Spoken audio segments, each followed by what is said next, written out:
Good evening mga kapamilya. May channel mo.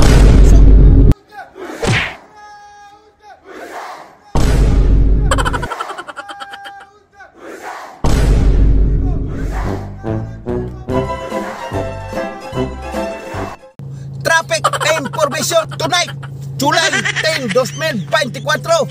Let's go!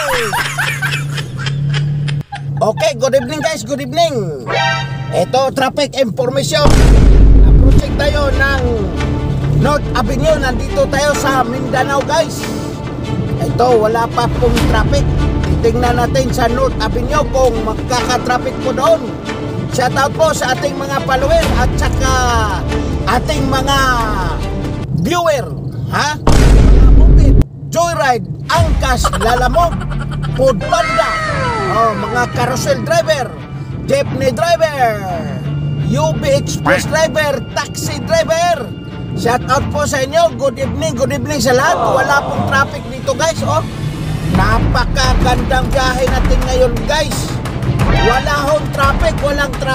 Time check, alas 9:52. Araw ng Martes 2024, July 9. Wala pong traffic guys. Walang traffic. Okay guys, mag-update po tayo sa ating weather forecast tomorrow. Davao City 32% with a thunderstorm. Zamboanga 30% with shower. Okay? Dito sa Bukidnon 26% with a thunderstorm. Diyan naman tayo sa South Cotabato 31% with a thunderstorm guys. Puro thunderstorm po ito bukas ha.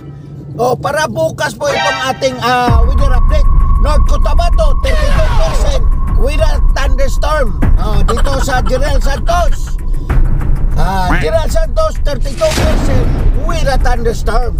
Ayan po ang ating update ng traffic guys. Buong Mindanao guys, bukas thunderstorm po. Mayroon pong kalat-kalat na thunderstorm pagdating ng hapon, no? Mag-ingat po ang taga-bundok kasi mayroon po tayong tinatawag na moderate general flood advisory and effect. Ha? Diyan. Mag-ingat yung taga-bundok. Ako guys, tumutulong na po ako sa taga-bundok. Nag-update po ako lagi araw-araw ng ating weather condition. Ha? Nandito po tayo guys sa may Trinoma. So walang traffic po doon sa Mindanao Avenue. Maraming salamat at God bless more power. Ang buhay ay weather. Pero ang weather hindi talaga buhay mga kapuso. Like, follow, and share. Thank you very much. Bye-bye. Thank you for watching guys. God bless.